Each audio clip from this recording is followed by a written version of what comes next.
Hey guys, Joanne here at the Newegg TV. I'm here to do an overview on this GIGABYTE SUMO OMEGA mid-tower computer case. Now, just by looking at the box, you can tell that this case comes with blue LEDs in the front, side, and the top fans. Now, one more thing I'd like to get into before opening the box is that GIGABYTE has included these plastic handles for you. I really like this because usually they're paper flaps and it's a lot harder to take the case out of the box because it gets stuck, and it's easier to lug around, and I believe this case is about 22 pounds, so it's rather light. First, we're going to do a 360 of the case, like I always do. So this case comes in a steel body. You also get some plastic bits and pieces here and there, and it measures 9.1 inches wide, 20.7 inches tall, and 20.07 inches deep. Up at the front, you get plenty of mesh ventilation, as well as your 3 5¼ inch drive bays.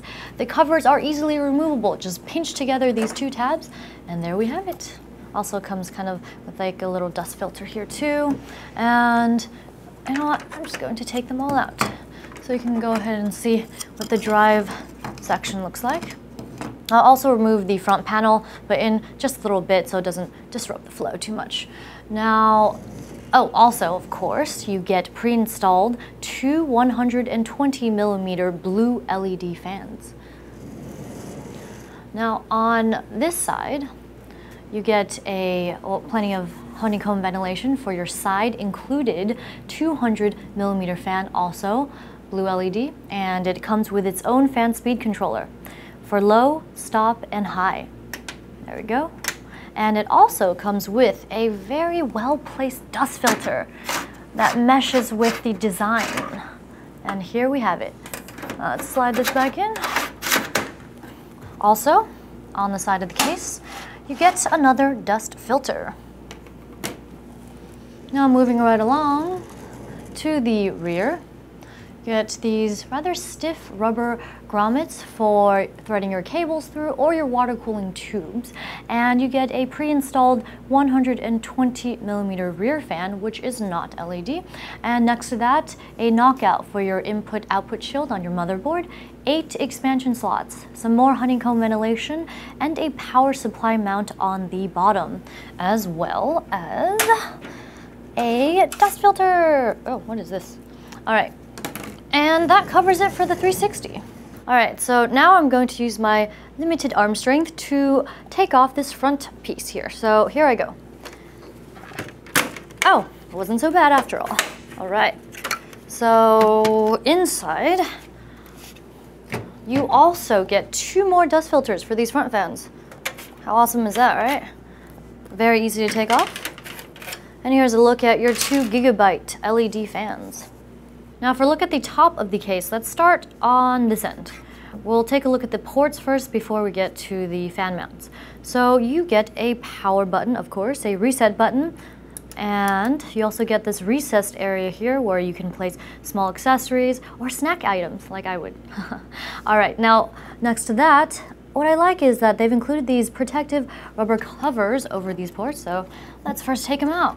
And they've also labeled everything, so you know exactly what goes where and what the function is.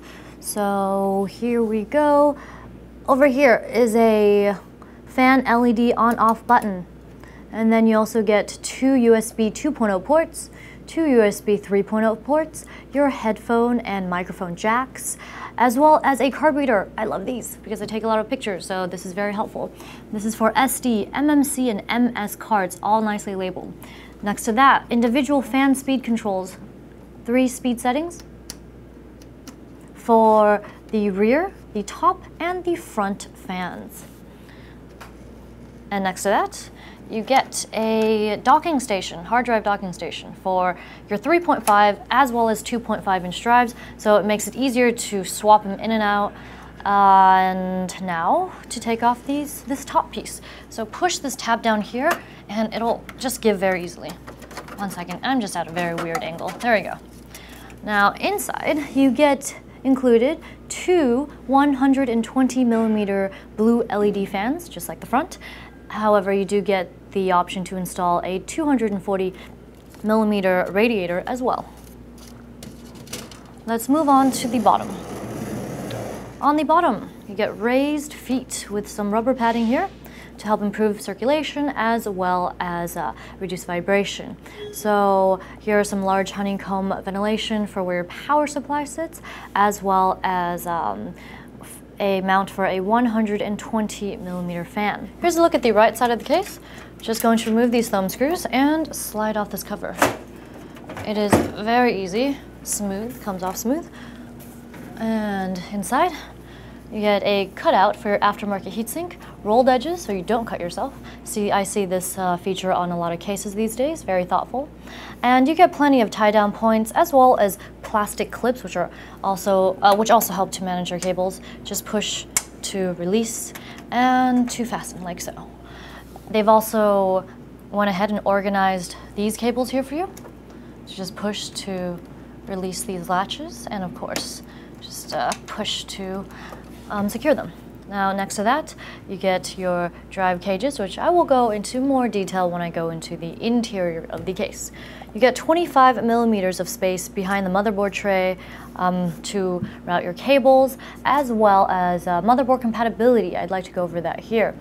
It's compatible with micro ATX and ATX motherboards. Let's dig in and take a look at the interior, but first, I believe this is a case lock mechanism, so you can go ahead and put a lock through that and protect all of your computer innards. Now, let's take off these thumb screws and we'll take a look at what's inside. Oh, but first, if you want to take a look at the fan that it comes with. This is the 200mm fan. Uses its Molex with pass-through and 3-pin connector to power the fan and the fan speed controller. Now for the inside. Here's another look at the Gigabyte rear exhaust 120 fan, and let me tip this real quick. The two top exhaust 120 fans, and let me tip it this way.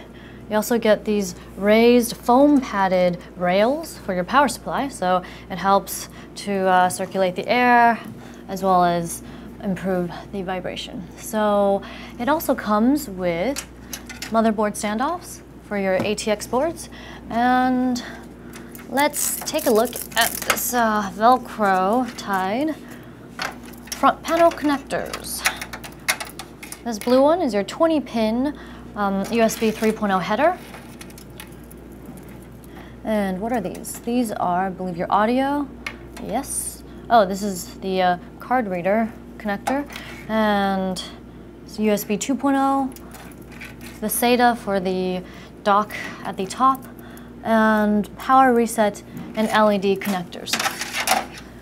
In this section, you get toolless design for your 5¼ drive bays, as well as your 2 drive cages. The top cage can be removed by pushing together these 2 tabs here and pulling. However, I'm not going to show you as it requires a little more strength than I have to easily do it.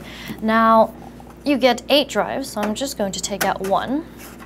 You can mount 8 3.5 or 2.5-inch drives. As you can tell, there are various mounting points, more than you would need for a 2.5 or a 3.5.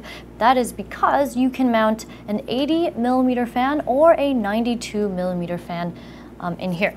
So you get a lot more cooling options. Before I go over the accessories, I'd like to point out some of the clearance for the case. So for the graphics cards, if you wish to include a 300mm or longer graphic card, then you'll need to remove this second cage right here. And also, if you wish to use the fan mount here at the bottom, you should probably get a power supply that's 7 inches or shorter.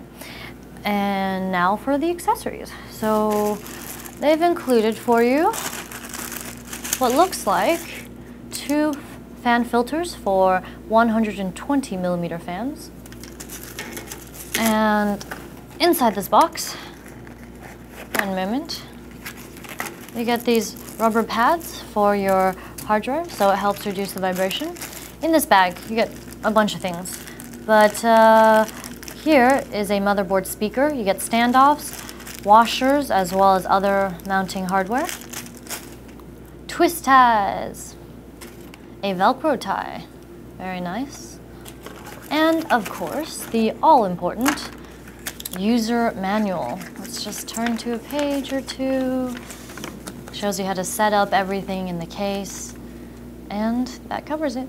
That wraps up our overview on this GIGABYTE SUMO OMEGA mid-tower computer case. I'm Joanne, and if you enjoyed this video, be sure to subscribe to our Newegg YouTube channel. Thanks for watching Newegg TV, and we'll see you next time.